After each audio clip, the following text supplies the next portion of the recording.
पति पत्नी का रिश्ता भी एक ऐसा रिश्ता है जिसे लेकर हास्य कवियों ने न जाने कितनी कविताएं लिखी हैं। सोशल मीडिया पर भी इस रिश्ते को लेकर रोज़ाना सैकड़ों चुटकुले पढ़ने को मिलते हैं। और सबसे मज़े की बात तो ये है कि पति पत्नी इन चुटकुलों को पढ़कर साथ साथ ठहाका लगाते हैं। यही जीवन का आनंद भी है। तो आइए सुनते हैं हास्य कवि सूर्य प्रकाश उपाध्याय मुक्त से उनकी हास्य कविताएं। पत्रिका टीवी के सभी दर्शकों को सूर्य प्रकाश उपाध्याय का नमस्कार। पति और पत्नी का रिश्ता जितना जिम्मेदारी वाला होता है उतना ही मीठी नोक-झोंक वाला होता है। जीवन का आनंद यही होता है। तो एक घनाक्षरी सुनिए कि मैंने बोला प्यारी बीबी जग से हो न्यारी बीबी, पैर जो दबा होगी तो मोक्ष मिल जाएगी। मैंने बोला प्यारी बीबी जग से हो न्यारी बीबी, पैर जो दबा होगी तो मोक्ष मिल जाएगी। देखो भला काम होगा जग में भी नाम होगा, गीत ये तुम्हारे सारी दुनिया सुनाएगी। बीबी बोली प्रिय सुनो सपने न झूठे बुनो, मोक्ष बोक्ष की ये बात मुझको ना भाएगी। गैस पे जो दूध रखा अगर उफन गया, रोते ही रहोगे नहीं चाय मिल पाएगी, रोते ही रहोगे नहीं चाय मिल पाएगी। और एक अगली घनाक्षरी है कि प्रसंग इतना सा है कि सगाई हो रही है और लड़के के जो साधु भाई है वो मुस्कुरा रहे हैं। तो लड़का क्या कहता है सुनिए कि मैंने पूछा साधु भाई ऐसे कैसे हंसी आई, सच सच बतलाओ मन मेरा भारी है। मैंने पूछा साधु भाई ऐसे कैसे हंसी आई, सच सच बतलाओ मन मेरा भारी है। नया नया खेल है ये नया सा खिलाड़ी मैं हूँ, हुई है सगाई यानी बस पहली पारी है। साधु भाई बोले अब रिश्ता ऐसा जुड़ गया, आपको बताऊंगा ये मेरी जिम्मेदारी है। यही सोच मुझे बस हंसी आई मेरे भाई, मेरे जैसे आपकी भी फंसने की बारी है, मेरे जैसी आपकी भी फंसने की बारी है। और एक और छोटी सी रचना सुनिए कि बीबी को जब भी पीहर जाने के लिए बोलो तो बहुत अच्छा होता है, किंतु कभी कभी उल्टा हो जाता है। देखिए कैसे कि यार मुझे भी क्या सूझी ये उल्टी नाव चलाने की, सुबह सुबह जो चर्चा छेड़ी पीहर उनके जाने की। पहले वो मुस्कुराकर बोली हाय खुशी से मर जाऊं, चाय बनाने जाती हूं मैं और बताओ क्या लाऊं। लेकिन जैसे अगले ही पर उसका माथा सटक गया, मनमयूरा जो नाच रहा था जाने कैसे भटक गया। वो मुझसे गुर्रा कर बोली बतलाओ क्या बात हुई, दिन पश्चिम से निकल गया है या पूरब से रात हुई। तुम तो मुझसे कहते रहते तुझ बिन जीवन में क्या है, खुद आगे से भेज रहे हो बतलाओ मन में क्या है। मैं बोला री प्राण प्यारी ऐसा काहे कहती हो, तुम में मेरी जान बसी है तुम ही दिल में रहती हो। वो बोली यूं लाड़ प्यार से मुझको ना सहलाओ तुम, चिकनी चुपड़ी बातें करके मुझको ना बहलाओ तुम। सच सच मुझको बतला दो कि किसको घर पर लाओगे, किस नागिन के संग में अपनी प्यारी बीन बजाओगे। प्राण प्यारी कह कह करके खूब फायदा लेते हो, पर जब मैं शॉपिंग जाती हूँ तो ताना काहे देते हो। प्राण प्यारी कह कह करके खूब फायदा लेते हो, पर जब मैं शॉपिंग जाती हूँ तो ताना काहे देते हो। मैं बोला ये सोतन शॉपिंग बीच कहां से टपक पड़ी। मैं बोला ये सोतन शॉपिंग बीच कहां से टपक पड़ी, खुद आगे से भेज रहा हूं फिर भी मुझ पर बरस पड़ी। वो बोली क्या इस युग में भी नारी का सम्मान नहीं। अब देखिए सब फेमिनिज्म की बात आ जाती है कि वो बोली क्या इस युग में भी नारी का सम्मान नहीं, खुद आगे से भेज रहे हो, क्या ये एहसान नहीं। वो बोली क्या इस युग में भी नारी का सम्मान नहीं, खुद आगे से भेज रहे हो, हक है ये एहसान नहीं। हक्का बक्का होकर मैंने खुद वालों को नोच लिया, हक्का बक्का होकर मैंने खुद वालों को।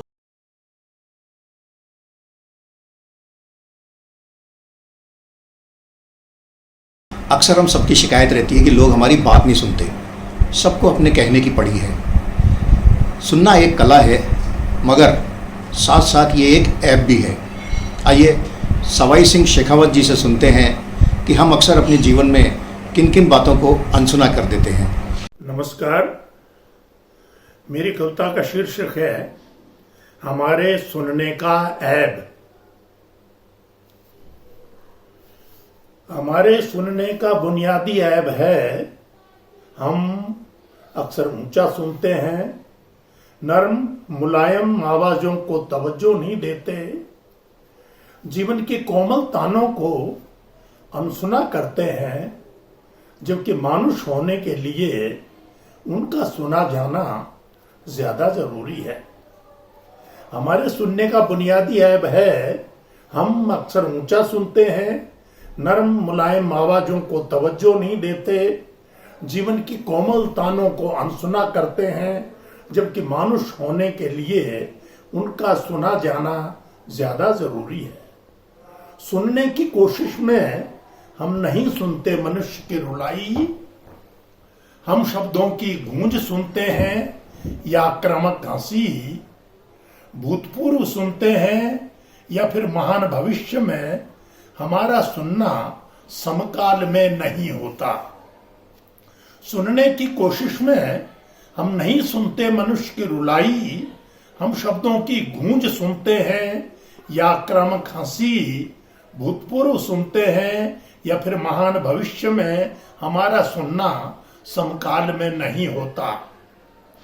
याद रखने की जुगत में हम भुलाने को सुनते हैं, ठोस सुनते हैं मगर आड़ा तिरछा, सूधा नहीं सुनते, सयानप और माकपने से रहित, चुप से बचकर सुनते हैं और एक चीख हमें खींच लेती है गुरुत्वाकर्षण की तरह। याद रखने की जुगत में हम भुलाने को सुनते हैं, ठोस सुनते हैं मगर आड़ा तिरछा, सूधा नहीं सुनते, सयानप और माकपने से रहित, चुप से बचकर सुनते हैं और एक चीख हमें खींच लेती है गुरुत्वाकर्षण की तरह है।